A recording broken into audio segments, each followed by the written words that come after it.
Hey guys, this is Bluffmunkey back again with Sonic Academy, and in today's set of tech tips, we're going to be taking a look at expanding your studio beyond the computer. So we're going to do things like, we're going to talk about connectivity, setting the studio up, syncing hardware with software. We're going to take a look at latency, and a few of my thoughts about ergonomics and how we lay things out. So let's go.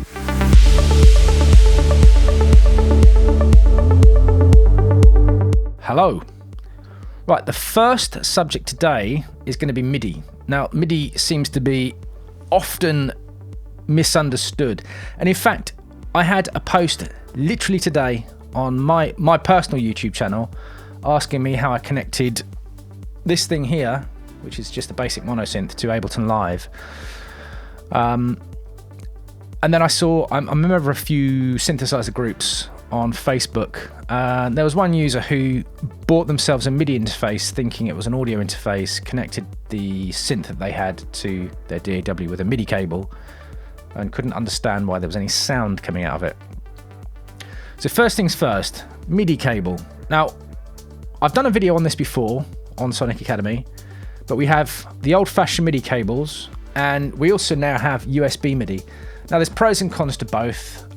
And to put it very simply, this is more reliable and USB is slightly more convenient. This old-fashioned Midi cable is a one-way data transfer, so data can only transfer down this or travel along this one way. The bandwidth on these is also much lower, but it's enough for its purpose. USB Midi is more convenient because we're all familiar with USB Midi. USB cables rather, but the problem is the way that USB transmits data. It's a two-way stream. It sends data in packets, and it's also subject to what else the computer's doing as well. So USB theoretically should have more than enough data bandwidth to cover its MIDI duties. But in practice, sometimes the computer wants to do something else while you're trying to shuttle MIDI about. So it's not always the best option to choose. If I can, 90% of the time, I'll use old-fashioned MIDI cables. So we've got 5-pin cable, and if you have, let me just grab this. This is a spare interface I've got. Most interfaces will have a MIDI input and a MIDI output. So if you want data, MIDI data coming out of your DAW or your software, you send it from the MIDI output. So you plug this in like this, and then you'd plug the other end into your synth. There are ways to duplicate MIDI cables and to expand on them, but we won't worry about that today.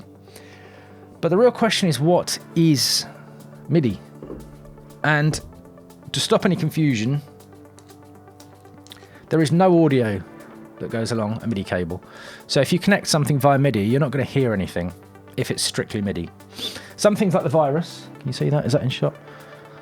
That actually does MIDI and audio over USB, but they're still separate things. The MIDI and the audio are still separate things. So no audio will ever travel along a MIDI cable.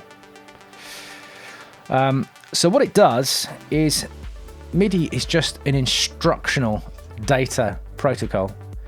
It allows one device to tell another device what to do.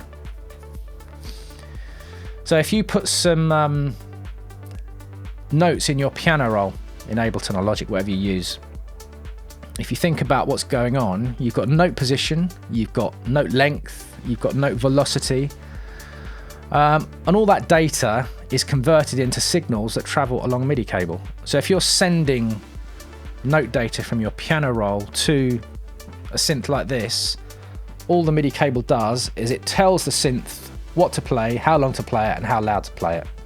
There's lots of other data that travels along it as well, but fundamentally it's one device telling another device what to do. So we'll look at the routing in another video, but if you think about it logically, you've got instructions traveling along a MIDI cable. This device tells this device which notes to play and when to play them. And then the device sends audio back to your DAW to record. So the results of those instructions are recorded back as audio. So I hope that's cleared things up slightly. To recap, because I know it's confused a lot, this is just instructions. It's not audio. You won't hear anything down a MIDI cable. So I hope you found this video useful, and I'll see you in the next one. Cheers. Thanks everyone for watching. We really appreciate all the support from you guys. If you love this video, then smash a like, and if you want to be notified about new videos, hit the subscribe and notification buttons. Peace!